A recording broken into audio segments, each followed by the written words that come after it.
students, in this video we'll discuss theme 5, chapter number 5, industries.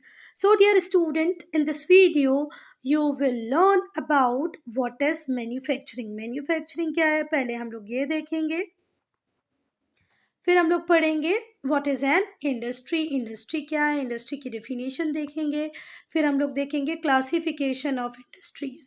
ठीक है, classification बच्चा raw material के basis पे भी हो सकता है, ऑनरशिप के बेसिस पे भी हो सकता है, और किसके बेसिस पे हो सकता है, scale of production, small scale industry, large scale industries, इस टाइप से. ठीक है, फाइनली हम लोग पढ़ेंगे, मतलब क्लासिफिकेशन के बाद हम देखेंगे वो फैक्टर्स जो अफेक्ट करते हैं इंडस्ट्री की लोकेशन को. भाई इंडस्ट्री अगर आपको कहीं लोकेट करनी है तो आप देखेंगे कि वहाँ पर लेबर अवेलेबल है कि नहीं, वहाँ पावर अवेलेबल है कि नहीं. पावर नहीं होगी बच्चा तो मशीनरी रन कैसे करेंगी.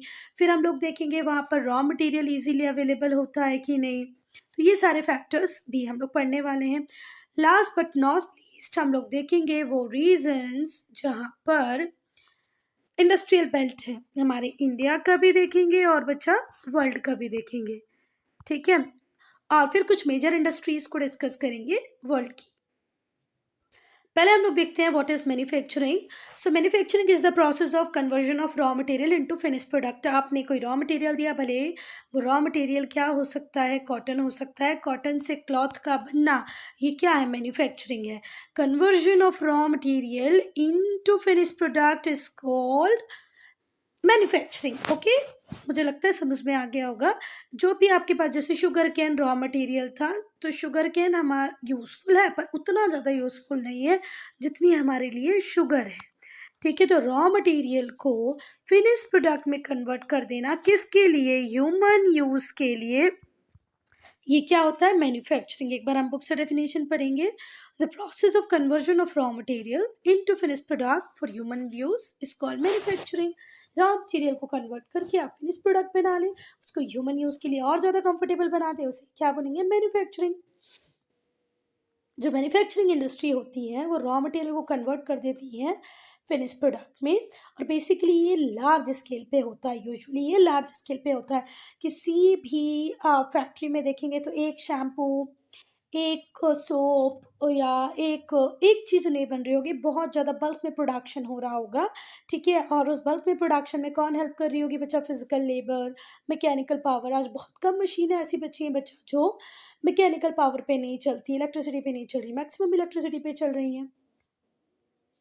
अब हम इंडस्ट्री की डेफिनेशन देखेंगे, मीनिंग देखेंगे. Industry refers to an economic activity. Industry एक इकोनॉमिक एक्टिविटी है जो रिलेट करती है प्रोडक्शन ऑफ गुड्स से. फिर से, industry refers to an economic activities which is related to the production of goods के प्रोडक्शन से रिलेटेड एक इकोनॉमिक एक्टिविटी है जिसे ही हम क्या कहते हैं, इंडस्ट्री. जैसे आयरन एंड स्टील इंडस्ट्री, ये क्या करती है, हैवी गुड्स को प्रोड्यूस करती है. पेट्रोलियम माइनिंग इंडस्ट्री, ये पेट्रोलियम क्रूड ऑयल को ज़मीन से, मतलब ज़मीन से समुद्र के अंदर से ऊपर निकालती है और हमें पेट्रोल, डीजल और दूसरे प्रोडक्ट देती है. फिर एंटरटेनमेंट इंडस्ट्री भी है जो एक सर्विस प्रोवाइडर है. ठीक है, ये एग्जाम्पल्स हैं किसके, सर्विसेज के. आई बात समझ में. तो इंडस्ट्री एक इकोनॉमिक एक्टिविटी है जो कि रिलेट करती है प्रोडक्शन ऑफ गुड से, भले ही वो गुड हैवी हो, लाइट वेट हो, एंटरटेनमेंट मतलब सर्विस प्रोवाइडर हो. चलो, अब हमें इंडस्ट्री क्यों चाहिए. इंडस्ट्री का एक बहुत इंपॉर्टेंट रोल होता है किसी भी कंट्री की इकोनॉमी में. अब आप लोग सोचें, आप स्कूल जाते हैं, आप एक लंच बॉक्स लेके जाते हैं और बॉटल लेके जाते हैं. सपोज करें वो लंच बॉक्स और बॉटल ना हो तो आप कैसे फूड को कैरी करेंगे स्कूल. अब आप बोलेंगे पॉलीथीन, तो पॉलीथीन भी मैन्युफैक्चर है, मशीन से बनी हुई है. तो अब आप कैसे लेके जाएंगे खाने को. अगर आप बोलते हैं मैं पेपर में रैप करके ले जाऊंगा या फॉइल में रैप करके ले जाऊंगा, तो फॉइल भी मैन्युफैक्चर्ड प्रोडक्ट्स हैं, इंडस्ट्रीज ने बनाया है. पेपर भी मैन्युफैक्चरिंग प्रोडक्ट है. ठीक है, बहुत मुश्किल हो रहा है ना सोचना, तो हम बच्चा बिना इंडस्ट्रीज के अपनी लाइफ को सोच ही नहीं सकते. ठीक है, तो इंडस्ट्रीज की रिक्वायरमेंट किसी भी इकोनॉमी में होती है इनकम को रेज करने के लिए, है ना, अपनी कंट्री की दोनों की ही इनकम को बढ़ाने के लिए, आय को बढ़ाने के लिए. फिर एम्प्लॉयमेंट जनरेट करने के लिए आप लोग आसपास कितनी सारी फैक्ट्रीज इंडस्ट्रीज देखते होंगे जहाँ पर लाखों लोग, हजारों वर्कर कंटिन्यूअसली काम कर रहे हैं ना। तो एम्प्लॉयमेंट देती है, बहुत बड़ी हमारी पॉपुलेशन को एम्प्लॉयमेंट देती है industries. Bridge the trade gap, और ट्रेड में जो गैप आ रहा है उसको ब्रिज करने का काम भी कौन ही करती है? इंडस्ट्रीज। ठीक है, कई बार डिमांड और सप्लाई प्रॉपर नहीं बैठ पा रही है, तो उस डिमांड और सप्लाई को प्रॉपर कंटिन्यू रखना, जितनी डिमांड आ रही है उसके हिसाब से गुड को प्रोड्यूस करना, ये किसका ही काम होता है? इंडस्ट्री का। तो इस तरीके से ट्रेड गैप को फुलफिल करती हैं industries. Cater the demands of consumer, भाई पहले पंखा आया, पंखे के बाद हमें और गर्मी लगी, हमने कूलर बना लिया, कूलर से भी सेटिस्फेक्शन नहीं मिला, एसी बना लिए। तो बेसिकली ये जो इंडस्ट्रीज हैं वो क्यों हैं? कंज्यूमर की डिमांड को पूरा करने के लिए। और सोशियो इकोनॉमिक एनवायरनमेंट को चेंज करने के लिए। ठीक है, लोगों के सोशल इकोनॉमिक एनवायरनमेंट, सोशल मतलब देखो बच्चा, अगर सारे लोग फैक्ट्रीज में, इंडस्ट्रीज में काम करेंगे तो obvious सी बात है उनका इनकम लेवल बढ़ेगा, इनकम लेवल बढ़ेगा तो उनका स्टैंडर्ड ऑफ लिविंग बढ़ जाएगा, वो अपने बच्चों को अच्छे स्कूल्स में पढ़ाएंगे, सारी फैसिलिटीज़ अवेल करेंगे। ठीक है, इकोनॉमी से सोशल स्टेटस बढ़ता ही जाता है। तो सोशियो इकोनॉमिक एनवायरनमेंट में चेंज करती है इंडस्ट्री लोगों की, उन्हें हार्ड वर्किंग बनाती हैं, स्किलफुल बनाती हैं, एफिशिएंट और पंक्चुअल। भाई आप घर में रहेंगे तो हम ठीक है कर लेंगे, हो जाएगा, उठ जाएंगे, पर जब हम कहीं जॉब में जाने लगते हैं, काम करने लगते हैं, तो पंक्चुअलिटी आती है, थोड़ी एफिशिएंसी आती है, कुछ नया सीखते हैं, थोड़े हार्ड वर्किंग बनते हैं। तो इंडस्ट्री ने इस एनवायरनमेंट को भी चेंज किया है। फिर provide security and self reliance, ये हमें हमारी कंट्री को सिक्योरिटी देती है, हमारी कंट्री को सेल्फ रिलायंट बनाती है। कोई ज़रूरी नहीं है कि हम चाइना, यूएसए, पाकिस्तान पे तो खैर कभी नहीं रहे हम, यूके पे डिपेंड करें। अगर आपका इंडस्ट्रियल सेक्टर स्ट्रांग होगा तो आपको किसी कंट्री पे डिपेंड रहने की ज़रूरत नहीं होगी, और हमारे जो नेशनल ऑब्जेक्टिव हैं हम उनको भी फुलफिल कर पाएंगे। हमारी कंट्री में टेक्नोलॉजिकल प्रोग्रेस अगर हमें लानी है तो इंडस्ट्री को प्रमोट तो करना ही पड़ेगा। नाउ क्लासिफिकेशन ऑफ इंडस्ट्रीज, जैसे आपकी बुक में दिया है बच्चा, पहले एग्रो बेस दिया है, फिर कॉटेज इंडस्ट्रीज दिया है। तो ये भी बहुत बढ़िया है, पर मैं आपको एक अलग तरीके से सिखाती हूँ, ज़रा ध्यान से सीखना, क्योंकि जब आप आंसर बनाएंगे, आंसर फ्रेम करेंगे, तो ये फ्लो चार्ट आपको ज़्यादा काम आएगा। देखो कैसे लिखेंगे आप, पहले हेडिंग ये डालना, क्लासिफिकेशन ऑफ इंडस्ट्रीज, फिर ऐसे इसको सेंटर में, ये क्लासिफिकेशन ऑफ इंडस्ट्रीज को यहाँ सेंटर में लिख के फिर ऐसे करना, इस तरीके से बनाना। पहला हम लोग दे रहे हैं on the basis of raw material, on the basis of ownership, and on the basis of raw material हो गया, ऑनरशिप हो गया, स्केल। ठीक है, तो सबसे इजी स्केल है small scale industry, large scale industry and cottage industry. ठीक है, बात ऑनरशिप के हिसाब से आप लिखेंगे प्राइवेट इंडस्ट्रीज, पब्लिक इंडस्ट्रीज और जॉइंट इंडस्ट्रीज। ठीक है बात, और ऐसे ही रॉ मटेरियल के बेसिस पे लिखेंगे आप agro based industries, mineral based industries, forest based industries. Okay, इस तरीके से लिखेंगे तो आंसर को थोड़ा सा और वेटेज मिल जाएगा। आगे बात समझ में, हम इंडस्ट्रीज को क्लासिफाई कर सकते हैं रॉ मटेरियल के बेसिस पे, तो कुछ एग्रो बेस्ड हो जाएंगे, एग्रीकल्चर पे बेस करेंगे जैसे शुगर कैन, कॉटन, कुछ मिनरल्स पे बेस करेंगे जैसे iron and steel industries, copper industry, और फॉरेस्ट बेस्ड पेपर, गम, रेजिन, ये सब किस पे डिपेंड करेंगी? फॉरेस्ट के ऊपर। फिर ओनरशिप के हिसाब से देखो, जैसे रिलायंस हो गई, एयरटेल हो गई, ये प्राइवेट इंडस्ट्री है। पब्लिक इंडस्ट्रीज में रेलवे आ जाएगा, बीएचईएल आ जाएगा, जॉइंट सेक्टर में मारुति उद्योग आ जाएगा, स्मॉल स्केल में छोटी इंडस्ट्रीज आ जाएंगे जिनमें कंपेरेटिवली कम वर्कर काम करते हैं, थोड़ी बहुत मशीन होती हैं। लार्ज स्केल इंडस्ट्री में मशीन भी बहुत बड़ी होती है, बहुत सारे लोगों को ये एम्प्लॉय करती हैं। और कॉटेज इंडस्ट्री की अगर हम बात करें तो बच्चा यहाँ पर बहुत ज़्यादा हैवी मशीनरी का यूज़ नहीं होता, सिंपल टूल्स का यूज़ करके घर के ही मेंबर अपनी छोटी सी कैपिटल के साथ कुछ घर में ही करते हैं, जैसे वो कैंडल्स बनाना, है ना, वो सारे काम। चलो, अब हम आपकी बुक से अकॉर्डिंग पढ़ते हैं एग्रो बेस्ड इंडस्ट्रीज। तो वो इंडस्ट्रीज बच्चा जो ऑब्टेन करती हैं अपने रॉ मटेरियल को एग्रीकल्चर से, प्राइमरली फ्रॉम प्लांट्स, ठीक है, उन्हें हम क्या कहते हैं, agro based industry. Agro based industry वो इंडस्ट्रीज होती हैं जिनका रॉ मटेरियल एग्रीकल्चर से आता है और उसमें भी मुख्यतः प्राइमरली प्लांट से, जैसे cotton, jute, sugar, food processing, ये सब का एक एग्जाम्पल है एग्रो बेस्ड। अब हम कॉटेज इंडस्ट्रीज़ की बात करेंगे तो बच्चा cottage industries primarily house hold industries होती हैं। जो क्राफ्ट पीपल होते हैं वो अपनी फैमिली मेम्बर्स के साथ घर में ही प्रोडक्शन स्टार्ट कर देते हैं। प्रोडक्शन बहुत ज़्यादा मैसिव मास स्केल पे नहीं होता है, लार्ज क्वांटिटी में नहीं होता है, और ये लोग छोटी छोटी चीज़ें बनाते हैं जैसे baskets, ropes, pottery, handloom, textile, pickle, jam, jellies etcetera. और ये लोग रॉ मटेरियल लोकली ही प्रोक्योर करते हैं, लोकली ले लेते हैं, सिंपल टूल्स का यूज़ करते हैं, कैपिटल इन्वेस्टमेंट बहुत ज़्यादा नहीं होता, और जो प्रोडक्ट होता है फाइनल प्रोडक्ट उसको भी लोकल मार्केट में ही सेल करते हैं, बहुत दूर तक इनकी अप्रोच नहीं होती। तो कॉटेज इंडस्ट्री का पहला फीचर आप याद रखेंगे कि प्राइमरली ये हाउस होल्ड इंडस्ट्रीज होती हैं।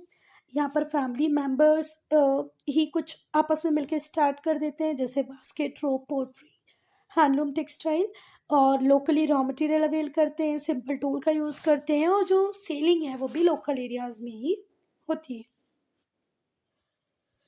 नाउ स्मॉल स्केल इंडस्ट्रीज, ये जो इंडस्ट्रीज होती हैं बच्चा, ये रॉ मटेरियल बाहर से भी ले लेती हैं, अपने प्रोडक्ट को भी आउटसाइड लोकल एरिया सेल कर देती हैं। ठीक है, आउटसाइड नियर बाय मार्केट ये लोग सेल कर देती हैं। इनके पास जो मशीन्स होती है वो पावर ड्रिवन मशीन्स होती हैं, मतलब लोकल सिंपल टूल्स नहीं होते बच्चा, बड़ी मशीन्स होती हैं जो इलेक्ट्रिसिटी से चलती हैं। ये एम्प्लॉयमेंट भी बहुत सारे लोगों को प्रोवाइड करती हैं। यहाँ पर स्टूडेंट्स ज़रूर हैंडफुल लिखा है, पर ये हैंडफुल नहीं बच्चा, बहुत सारी इन लोगों को ये लोग एम्प्लॉयमेंट प्रोवाइड करती हैं। चलो, इसके एग्जाम्पल हैं ceramic goods, toy, leather items, food items, utensils, furnitures. ये सारा स्मॉल स्केल इंडस्ट्रीज में मैन्युफैक्चर होता है, providing jobs to many people. Okay, even buying raw material from outside their local market, even selling the products outside market, outside nearby a local market. Okay, now large scale industries. बेटा यहाँ पर एक बात और याद रखें आप लोग, लार्ज स्केल स्मॉल स्केल में, कि अगर आपका जो कैपिटल इन्वेस्टमेंट है वो 10 करोड़ से कम है, अरे यार, अगर आपका कैपिटल इन्वेस्टमेंट 10 करोड़ से कम है, लेस है, तो आप क्या है, स्मॉल स्केल इंडस्ट्रीज हैं। ठीक है, और अगर आपका इन्वेस्टमेंट 10 करोड़ या उससे ज़्यादा है तो आप किस में आ जाएंगे, लार्ज स्केल इंडस्ट्रीज में। तो अगर आपकी इंडस्ट्री को लार्ज स्केल इंडस्ट्री बनाना है तो क्या डेफिनेशन है according to government, if it required investment more than 10 crore it is called large scale industries, और if you are factory, industry, its investment does not exceeds 10 crore rupees, then it is called small scale industries. तो ध्यान रखना, 10 करोड़ से कम है तो क्या है बच्चा, वो स्मॉल स्केल, 10 करोड़ या 10 करोड़ से ज़्यादा है तो लार्ज स्केल। ठीक है बात। अब लार्ज स्केल इंडस्ट्रीज़ में ये जो इंडस्ट्रीज़ होती हैं इनमें huge capital requirement, capital is the amount of money which is invested in business, business में जो पैसा हम लगाते हैं उसे हम क्या कहते हैं, कैपिटल।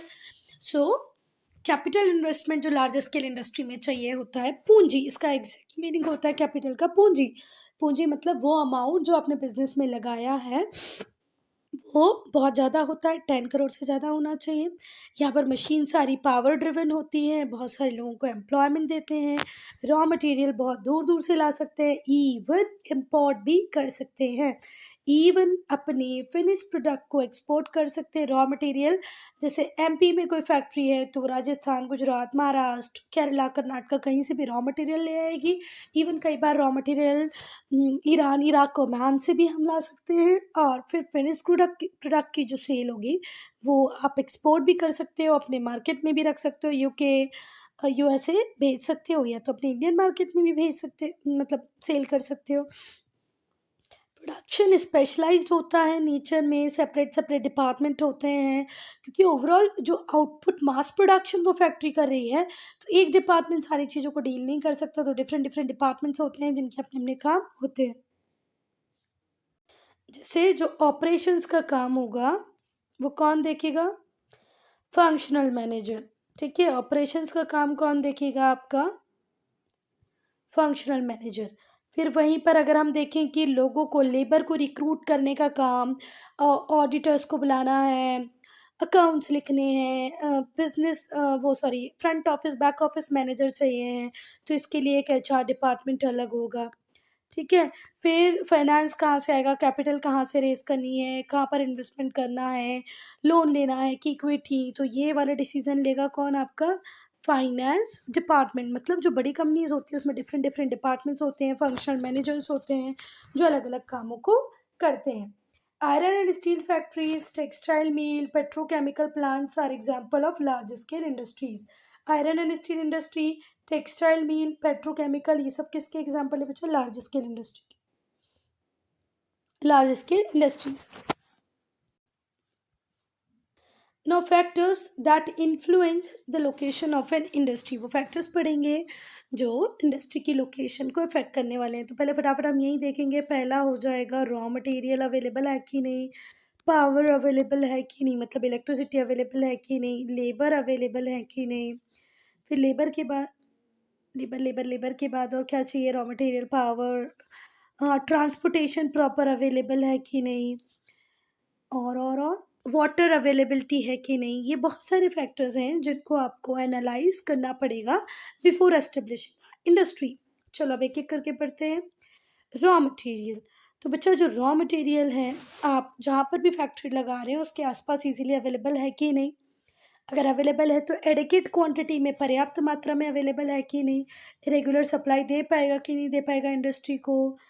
रॉ मटेरियल प्रोक्योर करना, खरीदना इरेगुलर इंटरवल्स में। आपकी, अगर आपको ऐसा लगा कि यार आज रिक्वायरमेंट है और कल रॉ मटेरियल मिलने वाला है, तो आज आपकी फैक्ट्री में कोई काम नहीं होगा, ये तो गलत बात हो जाएगी ना। तो procuring raw material at irregular interval can interrupt the smooth functioning of industry. अगर आप हर कहीं से कभी भी कुछ भी रॉ मटेरियल खरीदेंगे तो आपकी इंडस्ट्री प्रॉपर फंक्शन नहीं कर पाएगी। जैसे शुगर मिल्स सेटअप होती है कहाँ पर? जहाँ पर शुगर कैन फील्ड होती है, जहाँ गन्ना लगाया जाता है वहीं गन्ने की शक्कर की फैक्ट्री लगा दी जाती है। क्योंकि शुगर कैन को अगर आप यहाँ से ट्रक भर के 8 दिन 10 दिन ट्रक में भरा भरा वो यहाँ बी लोकेशन पे पहुँच रहा है, एक लोकेशन से एक ट्रक है जिसमें लोडेड शुगर कैन है, वो इतना पूरा 10 डेज का सफ़र करके कहाँ पहुँचा? बी लोकेशन पे। तो बी लोकेशन पे जो शुगर कैन निकाले for the purpose of making what sugar, वो तो ड्राई अप हो चुके थे, उनका तो जो सुक्रोज कंटेंट था वो ख़त्म हो चुका था, मतलब वो सूख चुके थे, वो किसी काम के नहीं थे। और इसी लॉस लॉस को हम हॉलेज बोलते हैं। ये जो शुगर कैन ड्राई अप हो जाते हैं ट्रांसपोर्टेशन के टाइम में, इसी को हम क्या बोलते हैं? हॉलेज की प्रॉब्लम या उसके सुक्रोज कंटेंट का ख़त्म हो जाना। नाउ लेबर, देखो भाई, आप किसी भी फैक्ट्री में small scale, large scale, cottage, आपको रॉ मटेरियल के साथ साथ दूसरी एक और चीज़ चाहिए, वो क्या है? लेबर। तो इंडस्ट्रीज़ को बहुत बड़ा लेबर फोर्स चाहिए होता है, उसमें कुछ स्किल्ड वर्कर्स होते हैं, कुछ अनस्किल्ड। अब अकाउंट लिखना है, ठीक है, एडवर्टीजमेंट करनी है, तो वो स्किल्ड हो गए। अनस्किल्ड, आपको आपकी फैक्ट्री की सफाई भी करवानी है, आपको कुछ सेक्स को यहाँ से वहाँ रखवाना है, ठीक है, मटेरियल के जो बॉक्सेस हैं उनको लोड अनलोड करवाना है, तो उसके लिए कौन चाहिए आपको? Unskilled labours. अनस्किल्ड लेबर जो होते हैं वो यूजुअली चीप और इजीली अवेलेबल हो जाते हैं, क्योंकि हमारी कंट्री डेंसली पॉपुलेटेड है, मैक्सिमम पार्ट में इंडिया के डेंसली पॉपुलेशन है, मतलब बहुत जो पॉपुलेशन है बहुत ज़्यादा है, जॉब्स हैं कम, तो ईजिली मिल जाती हैं। कौन से? Unskilled labour. जैसे एग्रो बेस्ड इंडस्ट्रीज़ की बात करूँ, टेक्सटाइल, शुगर इंडस्ट्रीज़, ये लेबर इंटेंसिव है, ठीक है। जबकि कुछ इंडस्ट्रीज़ प्राइमरली कैसी है? स्किल लेबर की डिमांड करती हैं, जैसे इंजीनियर्स, मैनेजर, टेक्नीशियंस, ठीक है। तो कुछ इंडस्ट्रीज में मैनुअल लेबर ज़्यादा चाहिए, कुछ में मेंटल लेबर ज़्यादा चाहिए। Third is transport.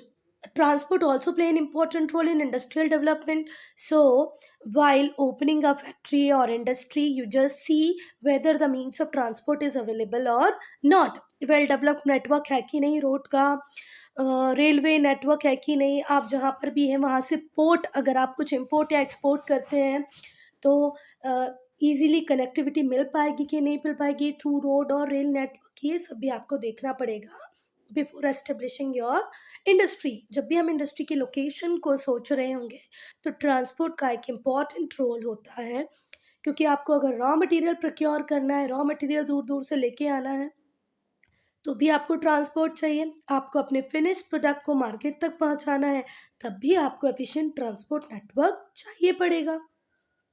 Next is market. Whatever we are doing is only for selling something in the market। हम अगर कुछ मैन्युफैक्चर कर रहे हैं तो वो क्यों कर रहे हैं? So that we can sell it in a market, है ना। तो मार्केट का पास होना भी बहुत ज़रूरी है। कुछ पेरिशेबल गुड्स होते हैं। Perishable goods means egg, tomato, coriander, chillies. तो इनको अगर आपने बहुत टाइम ट्रांसपोर्टेशन में रखा, एक लंबा टाइम वो कहीं रह गए, तो बच्चा उनके रॉटन होने के, उनके ख़राब होने के चांसेस बढ़ जाते हैं। एक टाइम के बाद वो उतने यूज़फुल नहीं रहेंगे। तो पेरिशेबल आइटम के लिए तो बहुत ज़रूरी है कि जहाँ पर ये बन रहा हो वहीं पर नियर बाय एरिया में उसको मार्केट मिल जाए। जैसे डेयरी प्रोडक्ट्स हैं, दूध है, दही है, पनीर है, इनको हम 10-15 दिन के लिए स्टोर करके नहीं रख पाएंगे ना बेटा। तो इसीलिए हम अपनी फैक्ट्री जहाँ पर खोल रहे हैं, अगर हम कोई पेरिशेबल गुड बना रहे हैं तो आसपास में मार्केट हो, इसका ध्यान आपको रखना पड़ेगा। चलो अब ये तो हुई पेरिशेबल आइटम्स की बात। कुछ गुड्स नॉन पेरिशेबल भी होते हैं, जैसे आपकी अलमीरा, पेन, पेंसिल, टेबल। तो क्या इनकी फैक्ट्री मार्केट से बहुत दूर बना दे तो चलेगा? तब भी नहीं चलेगा बेटा, क्योंकि अगर आप यहाँ पर उस प्रोडक्ट का मैन्युफैक्चरिंग कर रहे हो और उसका मार्केट इतनी दूर जाके वो सेल होगा, तो जिस भी मोड से वो सेल होने जा रहा होगा, कैसे सेल हो पाएगा बेटा? वो हो पाएगा क्या? हो तो जाएगा सेल, पर ये जो कॉस्ट है, इसमें जो फ्यूल होगा, जो इसका वो ड्राइवर होगा, उन सब के चार्जेस भी मैन्युफैक्चरिंग गुड के चार्जेस में ऐड हो जाएंगे, और यहाँ पर आते आते प्रोडक्ट का जो प्राइस होगा वो राइज कर जाएगा, बढ़ जाएगा। तो आपको हमेशा ध्यान रखना है कि फैक्ट्री वहाँ पर ओपन करें जहाँ पर इजीली मार्केट एक्सेस हो। Now capital. कैपिटल मतलब होता है पूंजी। अब पूंजी क्या होता है बच्चा? Amount of money invested in business is called capital. वो अमाउंट पैसे का जो आप बिजनेस में लगाते हो, उसे ही हम क्या बोलते हैं बेटा? Capital. Availability of sufficient amount of capital investment at a particular place determine the setting up of an industry। देखो बच्चा, कई बार हम इन्वेस्टमेंट हमारी अपनी पैसे का करते हैं ना, जो हमारे पास रिजर्व होता है, हमारे पास जो सरप्लस में सेविंग में अमाउंट होता है, और कई बार हम उसको मार्केट से भी लेते हैं, बैंक से लेते हैं, ऑर्गेनाइजेशन से लेते हैं, गवर्नमेंट एजेंसी से लेते हैं। तो वहाँ पर इंडस्ट्रियल लोकेशन ईजीली बन जाती हैं, इंडस्ट्रीज़ वहाँ पर बनाना बहुत आसान हो जाता है, जहाँ पर बैंक हो, फाइनेंशियल ऑर्गेनाइजेशन हो, गवर्नमेंट एजेंसीज जो हमें कम इंटरेस्ट रेट पे कैपिटल अवेल करवा दे।